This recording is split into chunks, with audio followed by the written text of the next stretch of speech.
Welcome to today's Explainer. We're tackling something pretty amazing today. It's this invisible force that completely surrounds us, shapes our modern world, and literally powers everything we do. But, most of the time, we don't even give it a second thought.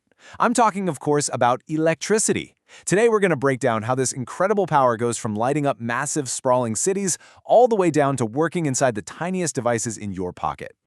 Okay, let's just dive right in. Wherever you're sitting or standing right now, take a quick look around. I want you to mentally list everything in your immediate area that needs power to actually function. Go ahead, I'll give you a second.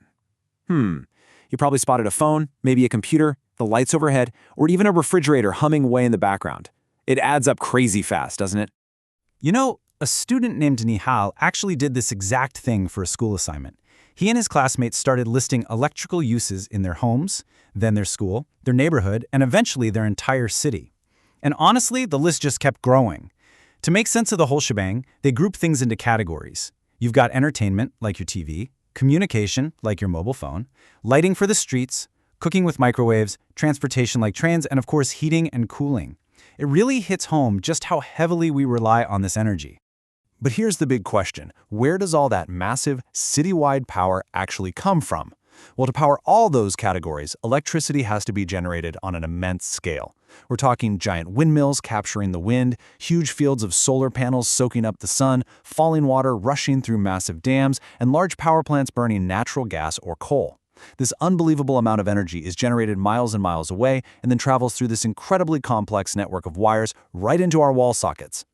Now, okay, before we go any further, let's have a quick reality check. Because the power coming from those massive generators, the stuff running through the electrical poles and into your walls, is immense. Those danger signs with the red lightning bolts, yeah, they aren't just for show. Electricity, when handled improperly, is incredibly dangerous. So you should never, ever perform experiments with the power supply at your home, at your school, or even from portable generators. That is a strict boundary we are setting right now. But hey, don't worry. That doesn't mean we can't get our hands dirty and figure out how electricity works. We absolutely can, and we're going to do it safely. For our investigation today, we're zooming way in. We're going to focus entirely on small, portable sources of electricity. Things like the power sources hidden inside your wall clocks, your radios, or your TV remotes. Those are perfectly safe to handle and learn from. Part 1. Inside a torchlight. Let's put on our investigator hats and see how this works.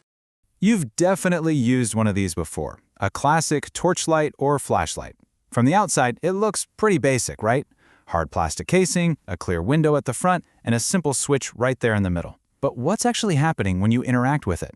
Let's do a quick little teardown. Step 1, slide that switch forward and bam, the lamp glows. Step 2, slide it back and it goes dark.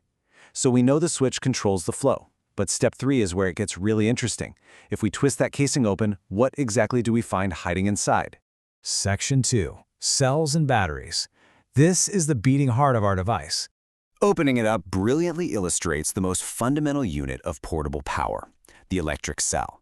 In science, an electric cell is basically just a portable source of electrical energy. But here's the key takeaway, the absolute golden rule for how these function. They always feature two distinct terminals. Let's check out the anatomy of one of these cells. If you were holding it right now, you'd physically feel the difference between the ends. On one side, there's a little protruding metal bump or cap. That's your positive terminal. Flip it over and you'll find a totally flat metal disc. That flat side is your negative terminal. Recognizing those shapes is absolutely critical for making electricity actually flow. Now let's clear up a massive misconception right off the bat. People mix these terms up all the time, but in science, there's a huge difference. An electric cell is just a single power unit, one cylinder. A battery, on the other hand, is a combination of two or more electric cells physically hooked up together. Why combine them? Well, it provides energy for a much longer time, or it gives your device a much stronger burst of power. So building this battery inside a torch isn't just about tossing the cells in randomly. No way. They have to be aligned in a super strict order. You must connect the positive terminal, that little metal cap, of one cell directly to the negative terminal, the flat disk of the next cell. Think of it like linking train cars together in one specific direction. If you flip one backward and go cap to cap, the flow is totally blocked and you get absolutely no light. Actually, scratch that. Everyday language is kind of funny. Even though a battery technically means multiple cells, the way we talk has evolved. As the source material points out, the term battery is also widely used for a single cell. We say battery even for the single unit powering our smartphones. So if you say phone battery instead of phone cell, you are completely fine. Section 3. How bulbs make light. We've got the power sorted, now let's look at the other end. Older torches, and honestly still quite a few today, use what's called an incandescent lamp. It's the classic old-school approach to lighting. And the crazy secret to how it works? Heat! It relies entirely on heat. It essentially gets so unbelievably hot that it literally has no choice but to glow. Inside that tiny glass bulb is an impossibly thin wire called a filament. When the power hits it, that filament gets scorching hot and lights up. But because it's so incredibly fragile, it has to be held up by two thicker wires. Now, pay attention to this part. One of those thick wires connects to the metal case around the base, and the other goes straight to the metal tip at the very bottom. Those are the two terminals of the lamp, and they are designed so they never, ever touch each other inside the bulb. But hey, technology moves fast. If you crack open a newer torchlight today, you probably won't find a glass bulb at all. Instead, you're going to see light-emitting diodes, or LEDs. Whether they're those colorful individual little bulbs or a tiny chip embedded right in the center of a modern reflective casing, LEDs are everywhere now. The difference between these two is night and day.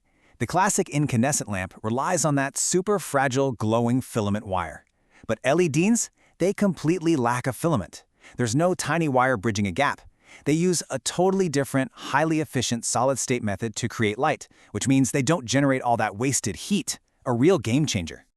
But just like our electric cells, an LED still needs two terminals to work, and the engineers who designed these were pretty clever about it. An LED has two little wire legs sticking out. The positive terminal is always the longer wire. The negative terminal is always the shorter wire. So just by looking at the legs, you know exactly how to hook it up to your power source. So, let's take a step back. We've properly aligned our cells to build a battery. We know the ins and outs of our lamp, complete with positive and negative terminals. We literally have all the puzzle pieces sitting right here on the table. But here is the ultimate question. How do we actually bridge the gap? How do we connect these totally isolated components with wires to create a continuous path and make the whole thing glow? Well, that is a fantastic puzzle, and I hope this explainer has left you super eager to try building your very own electrical circuit. Keep questioning, keep exploring, and I'll catch you next time.